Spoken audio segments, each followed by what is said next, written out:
আজকে আপনারা আমাদের বিশেষ করে যারা চিকিৎসক বলবো না, আমি আমার ভাই বোনের মতো সবাই, আমার সহকর্মী সবাই মিলে আজকে উপস্থিত হয়েছেন। আমি কালকেই বলেছি, পরশুদিন কথা হয়েছিল ওটা, আর কালকে যে আমাদের প্রতি বছর এবারে তো আমরা বসিতে, এবারে একটা বসে একটা মিটিং করা দরকার, একটু আগে করলে আরও ভালো হতো। আমি সবাইকে ধন্যবাদ জানাচ্ছি যে 24 ঘন্টা নোটিশের প্রায় আপনারা সবাই এসেছেন। ঘটনা হলো যে এবারে নির্বাচন যেটা হচ্ছে, সেই নির্বাচনে আমরা কেন বলতে জিতবো 500 মাস, সেক্ষেত্রে কোনো সন্দেহ নেই। কারণ আমরা গত বিধানসভাতে 55,000 জিতেছিলাম, তারপরে লোকসভাতে এই বিধানসভায় জিতে হয়েছিল 1,44,000। স্বাভাবিকভাবে ক্যানিং কিন্তু জেতার বিষয়ে একেবারে নিশ্চিত। এখনো পর্যন্ত ক্যানিং 2 নম্বর ব্লকে ধীরে ধীরে একটা দেয়াল মিটতে পারে, একটা মিটিং মিছিল ওই যে আসছে গাড়ি নিয়ে ওই পরিযায়ীর মতো আসছে চলে যাচ্ছে, কোনো পাড়ায়, কোনো বুথে, কোনো অঞ্চলে, কোনো জায়গায় একটা সভা পর্যন্ত এখন করতে পারে। এবং আইএসএফ সিপিএম যেটা আছে সেই মিটিং করা গেল, বাদ বাকিটা দেখবেন আপনি সারা ব্লকে, সারা বিধানসভাতে কোথাও কোনো মিটিং নেই। আমাদের শুধু দুটো একটা অঞ্চলে একটা ছোট ছোট মিটিং করেছে ভিতরে ভিতরে, তাছাড়া আর কোনো খবর নেই। যাই আমাদের প্রথম আমাদের একসঙ্গে থাকা, আমরা কেউ বিভিন্ন পেশার মানুষ আমরা এখানে আছি, কেউ চাষবাস করে, কেউ ডাক্তারি করে, কেউ মানে রাজনীতি করে, কেউ ব্যবসা করে, বিভিন্ন পেশার মানুষ আমরা আছি। সব মিলিয়ে সবচেয়ে বড় কথা হলো যে আমরা এই মাটির সন্তান, এই মাটিতে আমরা জন্মেছি, এই মাটির প্রতি আমাদের বাড়তে একটা ভালোবাসা, আন্তরিকতা, শ্রদ্ধা সব কিছু আছে। এটাই সবচেয়ে আমাদের কাছে বড়। কারণ আমি একটা ঘটনা বলি যে যখন 2008 সালে আমি 50 মিনিট সভাপতি, সেদিন মনে মনে একটা আবেগ বলি আর ভালোবাসা দিয়ে বলি, সেদিন মনে মনে ভেবেছিলাম যে ক্যানিং 2 নম্বর ব্লকের মানুষের জন্য কিছু করতে হবে।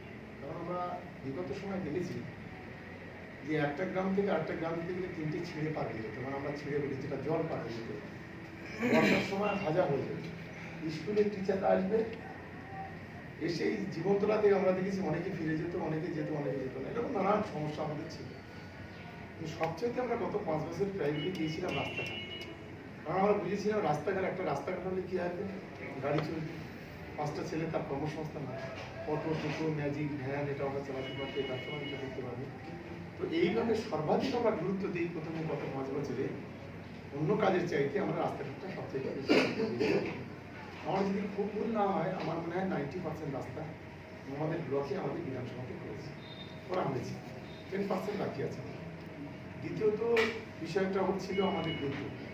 বিদ্যুৎ ক্যানিং পূর্বের একটা বাড়ি নেই যেখানে বলতে পারবো না যেখানে বিদ্যুৎ নেই। এবং সবচেয়ে বড় লো ভোল্টেজ যেটা ছিল, বারে বারে লোডশেডিং যেটা হতো, সেটা কিন্তু আমরা লড়াই করে সেই জায়গাটা কিন্তু রিকভার করেছি। এবং আমফানের সময় আমি মনে করেছিলাম 3 মাস বিদ্যুৎ আছে, 7,000 পোল দিয়েছিল, পোস্টার পেয়েছিল 7,000, যেটা সারা রাজ্যের যত ব্লক আছে, এমনকি গোসবা, এমনকি সাগর, যেখান দিয়ে ঝড়টা এসছে, তার চাইতে আমাদের এই ব্লকে কিন্তু বেশি ইলেকট্রিক পোস্টার নিয়েছিল, প্রায় 7,000।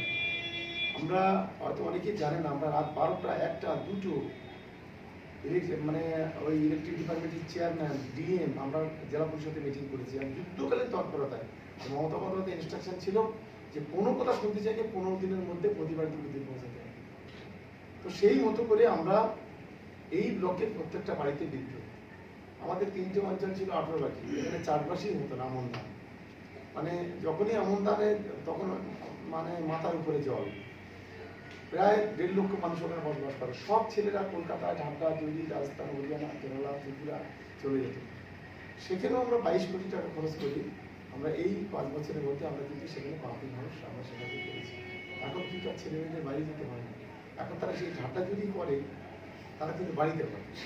একদিকে কারণ একদিকে বিদ্যুৎ, আরেকদিকে তোমার এটা আছে, মানে 1 ফসলি জমি 3 ফসলি হয়েছে, মানে স্বাভাবিক। এসো প্রতিভা এদিকে না, এইটা নিচে আছে 1 ফসলি জমি 3 ফসলি হয়েছে। আজকের আমাদের আরেকটা গর্ব হলো এটা, যে জীবনতলাকে কেন্দ্র করে আজকে ধরুন আইটিআই কলেজগুলি, আইটিআই কলেজটা ছেড়ে দিন, সাউথ চুষণার যে মডেল স্কুল, সেটা কিন্তু সাউথ চুষণার মধ্যে একটা, অনলি মডেল মাদ্রাসা সাউথ চুষণার মধ্যে একটা। হ্যাঁ, এই পাটিয়া বেশি 3 তালা, পাটিয়া বেশি, হ্যাঁ ওই ঘুরছে ও সব বাইরে, সব বাইরে, ভিতরে কেউ। এবারে আমাদের ধরে এই এলাকায় আবার এই নতুন একটা ইংলিশ মিডিয়াম স্কুল হবে, যেটা দাওয়ারানিতে, যেটা জালকা ইন্তেকাল করেছেন, মারা গেছেন। ও 1.5 বিঘে জমি দিয়েছিল, সেই জমিতে প্রায় ধরে 5 কোটি টাকা বরাদ্দ হয়ে আছে। সেটা এখন পর্যন্ত কাজটা শুরু হয়নি, টেন্ডার হয়নি বোধহয়।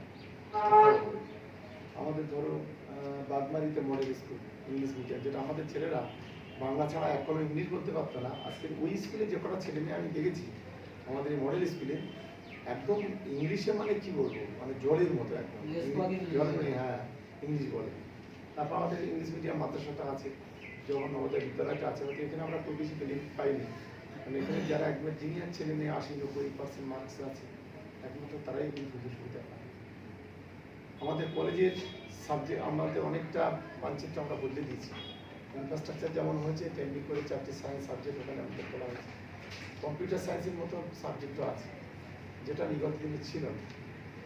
এছাড়াও আমাদের সারা যদি ব্লকটা ধরে বলি, যথেষ্ট পরিমাণ আমরা ডেভেলপমেন্টটা করেছি। এবং আমরা প্রতি বছর মানে সরকারি যে কর্মসূচি আছে, প্রোগ্রাম যে আছে, স্কিম যে আছে, তার বাইরেও আমরা প্রায় 1.5 থেকে 2 কোটি টাকা আমরা সোশ্যাল ওয়ার্কে, শীতের বস্ত্র, দুর্গাপূজার সময় টাকা দেওয়া, এই করোনার সময় রান্না করা, ভাত খাওয়ানো, মশারি দেওয়া, এটা প্রতি বছর আমরা সব মিলিয়ে আমরা একটা যথেষ্ট ভালো জায়গায় মোটামুটি আছি। কিন্তু একটা আপনারা যারা আছেন তাদের একটা গুরুত্বপূর্ণ ভূমিকা আছে। বিশেষ করে সমাজের একটা পার্ট হচ্ছে আমাদের ডাক্তারবাবুদের অনেক একটা রোল আছে। কারণ আমাদেরকে যতই বড় বড় নার্সিংহোম বলি আর যতই বড় বড় যেখানে প্রথম প্রাথমিকভাবে যে চিকিৎসাটা হয়, সেই চিকিৎসা কিন্তু আপনাদের দ্বারা হয়। এটা সামনে বলে বলছি না। আর আমি নিজেও একজন, আমি আব্দুল হককে দেখাই সারা জীবন ভর। আমি এমবিবিএস আমার সহ্য হয় না, আমার বড় নার্স, এটা হাসি না, একদম বাস্তব কথা। আমার ডাক্তার হচ্ছে আব্দুল হক। ও হচ্ছে মানে ছোট থেকে বড় পর্যন্ত যা কিছু হয় ওই দেখে। ওর উপরে আমার এমন একটা বিশ্বাস, আমার এমবিবিএস ও ডবল ডিগ্রি যা পেয়েছি সে লন্ডন ফেরত হলে হবে না। ও যদি ওষুধ দেয় সেইটা হয়ে যাবে। আমার মনে আছে যে আমাদের ইসলাম ভাই, ওর একবার তো টাইফয়েড হলো, এখন ও এই ক্যানিং দিয়ে বিকাশ, তারপরে ওই একে হচ্ছে দেখালো, 8-10 দিন হয়ে গেছে আর উঠতে পারছে না। তো আমাকে বললো যে কি করি, আমি তো মরে যাবো মনে হচ্ছে, আমার আর হাঁটতে পারছি না, খেতে পারছি না। কোথায় দেখাচ্ছি? তো ওই ক্যানিং বিকাশকে দেখেছি, রেখে হচ্ছে তা আমি বলি আমার একটা ডাক্তার আছে দেখো। তো বলি কি আব্দুল হক, এখানে আসতে বলবো? তখন হ্যাঁ, সে আব্দুল হকই 7 দিনের মধ্যে তাকে নতুন করে দিল। মানে ও তো আর এমবিবিএস নয়, ও তো আর সেই বড় ডিগ্রি করা নাই কলকাতা লন্ডনে। ফলে গ্রামীণ চিকিৎসকদের প্রতি কিছু মানুষের এত বিশ্বাস আছে, আমার মতো আরো 5 জন নিশ্চয়ই আছে। তাতে করে দেখা যায় একটা বড় ভূমিকা আমাদের গ্রামীণ চিকিৎসকরা পালন করে। এই স্বাভাবিক কারণে বলবো যে আপনাদের একজন ভাই হিসেবে, বন্ধু হিসেবে, একজন এলাকার নাগরিক হিসেবে, মানে আমরা যেহেতু এই মাটিতে আমরা জন্মেছি, মানে আখের চাইতে তো সোলা জিনিসটি হতে পারে না। এখানে কারো বিপদ হলে সর্বপ্রথম আমার জ্বালা দেবে, আমার কোনো বিপদ হলে সর্বপ্রথম তোমার জ্বালা দেবে। ওই কে কোথায় সেই চন্দনের সব থেকে বলি, আর কে কোথায় সেই কলকাতায় বলি, আর কে কোথায় হুগলিতে বলি, তাদের আগে জ্বালা করবে না। এটা আমার রাজনৈতিক, আমার নিজের ব্যক্তিগত অভিজ্ঞতা দিয়ে আমি বুঝেছি। আমরা হয়তো অনেকে বলতে পারি শাসনও করি, আমার তাদেরকে ভালোবাসি। তাই আমি বলবো যে আমাদের এই কটা দিন আছে, আজকে ধরুন 31 তারিখ, সংবিধান 5টা দিন আমাদের হাতে আছে। আমাদের এই 5টা দিন যদি আপনারা সবাই মিলে যদি উদ্যোগ নেন, আপনারা নিজেদের মতো করে আশেপাশে গ্রামের বা যারা পেশেন্ট আছে, সঙ্গে সঙ্গে 4 তারিখে সকাল 9টায় র্যালিটা 9টায় করতে হবে না, কিন্তু লোক ঠিক আছে, যত দেরি করো 9টায় যদি আমরা র্যালি করতে পারি, কতজন হবে তোমাদের? 200 হবে। তাহলে আমি 250 সব ব্যবস্থা করে দেবো, ঠিক আছে? ভালো মাইক দিয়ে, আর এখানে একটা হেঁটে বাইকটা, এই বাজারটা পরিক্রমা, এখানে সে বক্তব্য করা, মাইক টাইক যা যা ব্যবস্থা করার। শামসুল ওইটা 4 তারিখে সকাল 9টায় আমাদের গ্রামীণ চিকিৎসক ইউনিয়নের পক্ষ থেকে হবে। ওটা এখানেই হবে, জীবনতলা বাজার পরিক্রমা হবে। এইটিতে দেখতে বলবো। আর 2-1 আছে, আমরা লক্ষ্য করছি যে আমাদের এখানে যারা একটা সময় সিপিএম ট্রিটমেন্ট করতো, 2-1 মানে সব সিপিএমের কথা বলছে না, 2-4 জন আছে যারা আমাদের সঙ্গে খেয়েছে, দেখেছে, ঘুরেছে, সুযোগ সুবিধা নিয়েছে। যারা বেশি সুযোগ সুবিধা নিয়েছে তারাই কিন্তু কেউ আজ আমাদের বিরুদ্ধে করেছে। যারা সুযোগ সুবিধা নেয়নি তারা কিন্তু পেটে কাপড় বেঁধে আমাদের সঙ্গে পড়ে আছে, যেটা আমার একেবারে অভিজ্ঞতা, একদম অভিজ্ঞতা। এই ধরনের বিশেষ করে এই যে আব্বাস সিদ্দিকী যে দলটা করেছে, এই একটা কাজ করেছে, অন্তত কিছু মুসলিম ছেলেকে ভোটের পরে মার খাবার একদম পাক্কা বন্দোবস্ত করে দিয়েছে। কারণ বিজেপি উঠলে মারবে, তৃণমূল উঠলে মারবে। আর যে বাচ্চা ছেলেগুলো তাদের 16, 18, 17, 12 বছর বয়স, আজকে তাদেরকে এই এখানে সভা করতে এসছে। ওই তো আমার বাড়ির সামনে একটা পোস্টার আমাদের নামানো ছিল, নিয়ে সব ছিল, আমি তো ছিলাম না, কাগজের ব্যবস্থা করে দিতাম, ছিঁড়ে করে একাকার করে দিতাম। ওটা না, আমি অবাক হয়ে গেলাম, আমাদের সব সাংবাদিকরা ক্যামেরায় ধরে নিয়ে এসেছিল, সেগুলি দেখাচ্ছিল। এই মোটা লাঠি আর মাথায় প্রত্যেকের পেরেক আছে, প্রত্যেকটা একটা করে গোল পেরেক, একটা করে মাথা লাগানো আছে। কি ধরনের মেন্টালিটিস, মানে 15 বছর 16 বছর বাচ্চা বয়সটা, এই মোটা লাঠি এখানে সভা করতে পারতো না। দুদিন আগে থেকে ডিএম এসপি থেকে শুরু করে আমরা সবাই রিকোয়েস্ট করে যে এমপি সাহেব অন্তত একটা অনুরোধ হচ্ছে যে করুন যুবতলা সভা করবে না, ওই দিকে ওই প্রশাসনের পাশে একটু সভা করবে, আপনি যদি অনুমতি দেন তা তবে করবে, না হলে করবে না। আমি ভালো আছে পরে করি, একদিন না এসে মালদা, মুর্শিদাবাদ, আমতা, হাওড়া, ডাঙ্গরনাথ, ক্যানিং, বাসন্তী, এই জায়গা থেকে সব লোকজন এসেছে। এবং সে যা আছে, কিন্তু ওদের যে নোংরাম যে ভাষা, যে কজন এসেছিল মনের ইচ্ছা আমাকে কান দিয়েছে। মোহাম্মদ সেলিম বলি, তুষার বলি, সে ওই সুবায় নস্কর বলি, নওশাদ সিদ্দিকী বলি, আব্বাস বলি, যে যারা যার ইচ্ছা মতো চর্চা করে দিচ্ছে, মানে অন্য কিছু না। তো আমরা সেই জন্য আমি মিটিং আর করবো না বলছিলাম, তো সে এলাকার লোক আর শুনলো না, বললো যে বালটা ওখানেই মিটিং করতে হবে, তা সে ওই মাঠেই ওখানেই আমরা করবো। ওনে ছিল 1.5 বিঘা জমি, আমরা নিচ্ছি 14 বিঘা জমি।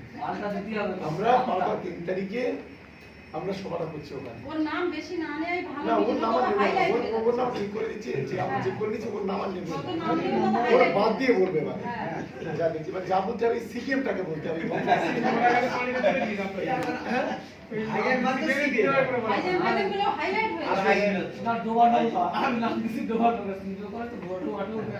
সকলকে বলবো এই কটা দিন, এই কটা দিন একটু সবাই মিলে, আমার মনে হয় 900 কত ভোট ছিল আমাদের এজেন্ট ভোট, মানে বয়স্কদের ভোট, সব মিলিয়ে বোধ হয় যদি খুব আমাদের 971টা ছিল, আমরা 900 পাবো। 70-71টা ভোট ওই তারদা ফারদা ভালো মিলিয়ে আমাদের গেছে।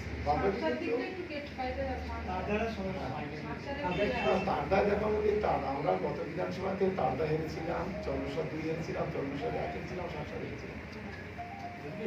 লোকসভাতে কিন্তু ভাঙন চূড়ান্ত রেজাল্ট করেছে, 58,000 লিড হয়েছিল ওই 6টা অঞ্চলে। এবারে আমি যদি খুব খারাপ হয়, এটা আমার মনে হচ্ছে আমরা 40-45,000 অন্তত পাবো, যদি খুব খারাপ হয়। আমার যে অ্যাসেসমেন্ট আছে, ও যে দেখো যে লোকগুলো 35,000 ভোট ধরো লোকসভাতে বিরোধীরা পেয়েছিল, লোকসভাতে বিরোধীরা 35,000 ভোট পেয়েছিল আমাদের বিধানসভা, সেই লোকগুলো কোথায় যাবে? সেগুলো যারা চেপেছিল সেই লোকগুলো তো উঁচু হচ্ছে, যারা আমাদের বিরুদ্ধে করেছে তারাই তো আজকে তো উঁচুটা হচ্ছে, তারাই মাথা কাটছে, তাছাড়া অন্য কিছু নয়। এটা নিয়ে আমাদের চিন্তা, কারণ যে কজন ওই ভোট ভাগ করে বাড়াচ্ছে, মানে হ্যাঁ হ্যাঁ সেইটা আংশিক কিছু, ওটা বলে কিছু যাবে না, আসবে না। তবুও বলবো যে আমরা এবারে লড়াইটা হচ্ছে বাংলার মধ্যে 1 নম্বর হওয়ার, এটা আমার মনে ইচ্ছা, এটা খোলা কথা বলছি। লোকসভাতে আমরা 1 নম্বর হয়েছি, এসো লোকসভাতে আমরা 1 নম্বরে যাচ্ছি।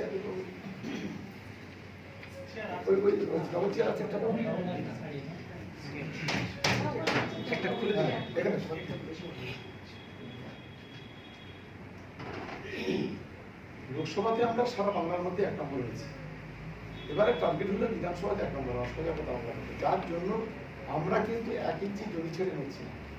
আমরা প্রতিদিন ওই 3টে-4টে না, আর 7টা-8টা রকম মিটিং করি। আমরা আজকের গত 15 দিন রাত 1টা করে বাড়ি যাই, কিন্তু 1টা, 1.5টা, 2টো, 2.5টা এখানে 100-150 লোকের রান্না হয়, সবাই মিটিং করে করে এসে এখানে খায়, খেয়ে দিয়ে একসঙ্গে রাত 12টা 1টার সময় সব বাড়ি যাই। আমরা ডেলি অন্তত 4টে, 5টা, 6টা, 8টা মিটিং। আমাদের গ্রামে যখন যাচ্ছি আসার দরকার কি, আমরা তো রয়েছি।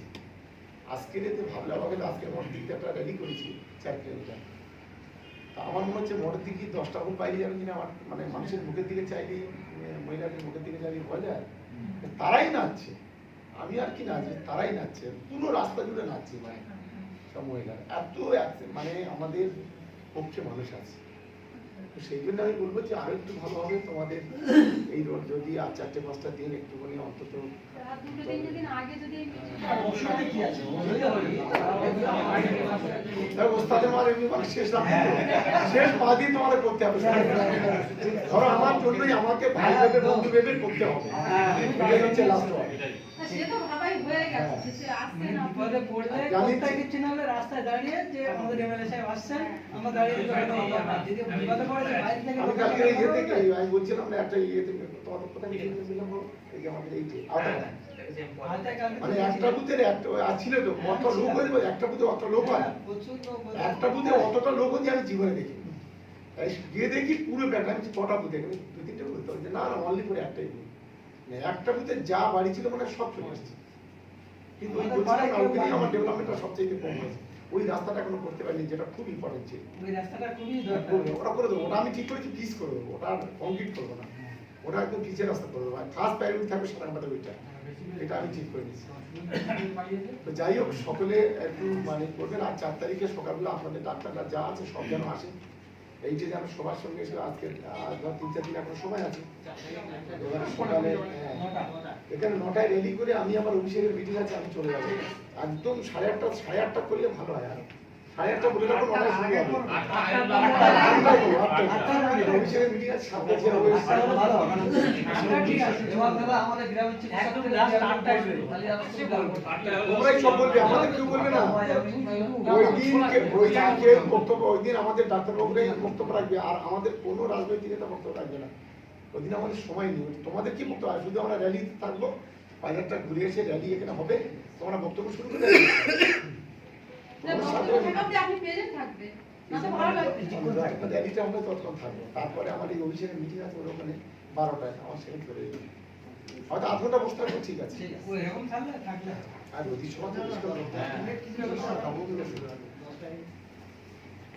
এই হচ্ছে আমার বলার বিষয় এর চাইতে আমার কিছু বলার বিষয় না। আমি তো আর গ্রামের বাচ্চা ছেলেটা নয় আর